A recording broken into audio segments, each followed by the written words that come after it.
And it's a question that we get a lot because of the current market. Right now, it's a very good time to sell your home, and rates are incredibly low, so it's a good time to buy that forever home.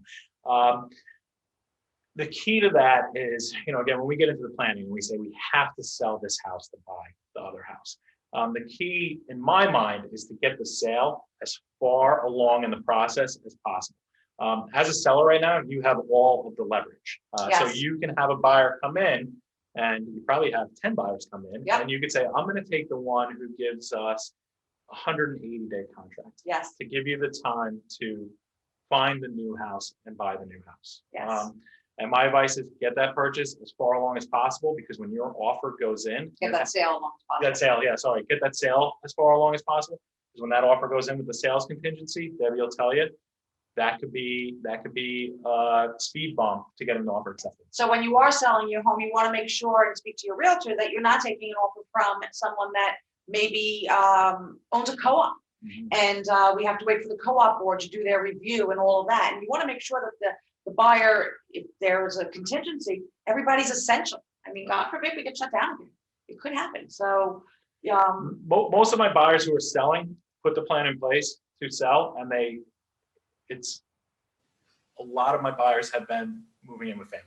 I mean, they just have. They've been selling their properties. Right now. We have two actually right now. So so have a plan B, because rates I don't think are going to go anywhere for 2021. So you're solid there. That if they spike, your buyer's still going to be able to afford the home, and there's no hiccups. But have a plan B, so that way if we don't find you something in time, but it happens, we do it, but because when your seller is now the buyer, or when you are now the buyer, you're up against all of the other buyers that are out there too that don't have any baggage.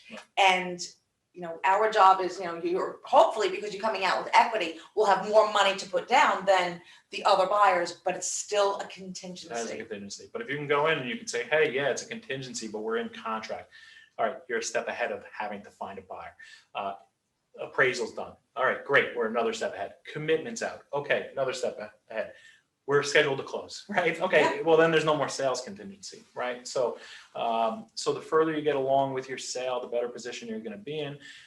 There's risk if you don't have a plan B, even if you're able to extend those contracts out a great amount, because you don't want to be forced into a property that doesn't meet your goals.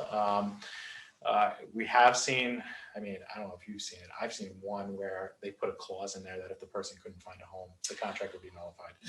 We see that as on the listing sometimes, and people are still, willing to move forward with it. You have a lot of leverage as a seller right now, so it's not the worst position where you need to sell to buy right now.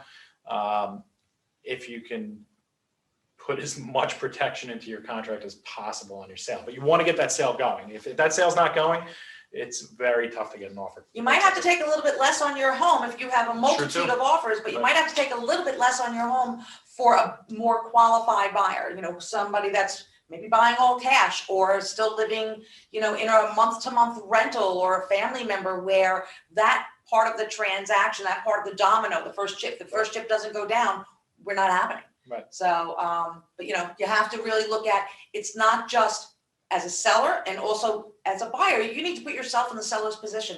It's price and terms. What would I do if I were them? And you don't, sometimes it's just thought that you have to sell to buy.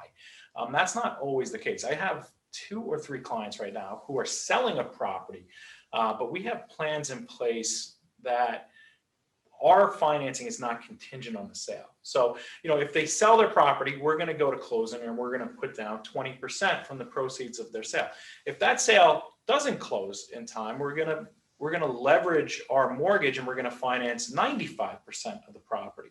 And then what we offer, because we're a direct lender for Fannie Mae and Freddie Mac, and we service our loans, what we offer is a recast. So, after closing, when those proceeds from the sale are in pocket, we could pay down the mortgage, and the financing is going to be identical to as if we just went in with the 20% down payment. So it's almost, that's a huge bonus. Right. And sometimes you have to, sometimes you can't qualify. I mean, we have to qualify with both payments. So sometimes you just don't have the ability to do that. But in the situations where you do, if we can cover a minimum down payment, we can cover settlement without selling that house, you know, that is the plan B instead of maybe moving in with mom and dad, right? Yeah. So it all comes down to your particular situation. That's why we plan. That's why we have the conversations.